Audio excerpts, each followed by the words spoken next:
একটু সন্ধ্যা হলেই মনটা কেমন জানি করে, একটু মুড়ি খাই কিংবা একটু বিস্কিট খাই, চা খাই। তো আজকে আমাদের বাড়িতে হচ্ছে সন্ধ্যাবেলায় নারিকেল কুড়িয়ে মুড়ি খাবো। তো এই জায়গায় আমার মা নারিকেল কুড়িয়ে দিচ্ছে, আর এই জায়গাতে হচ্ছে আমার মেজদি সুন্দরভাবে মুড়িগুলা বেড়ে নিচ্ছে একটা গামলার মধ্যে, যাতে সবার জন্য মাখাতে পারে।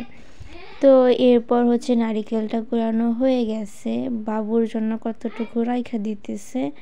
তারপর হচ্ছে সম্পূর্ণ নারিকেল নিয়ে সুন্দরভাবে মাখিয়ে খাবো আমরা। আচ্ছা, আপনাদের কার কার এরকম নারিকেল দিয়ে মুড়ি ভালো লাগে আমাকে অবশ্যই বলবেন।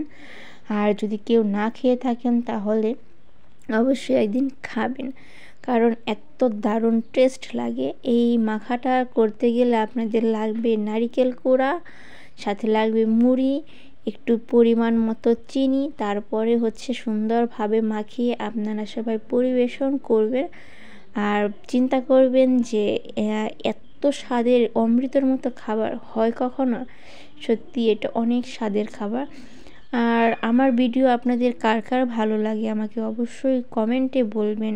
আর খুব বেশি ভালো লেগে থাকলে আমার চ্যানেলটা সাবস্ক্রাইব করবেন, যাতে আমি উৎসাহিত হয়ে আমি নতুন নতুন ভিডিও করতে পারি। সবাই ভালো থাকবেন, সুস্থ থাকবেন, আর আমার জন্য আশীর্বাদ করবেন, আমি যাতে আপনাদের জন্য আরও ভালো ভালো ভিডিও নিয়ে আসতে পারি।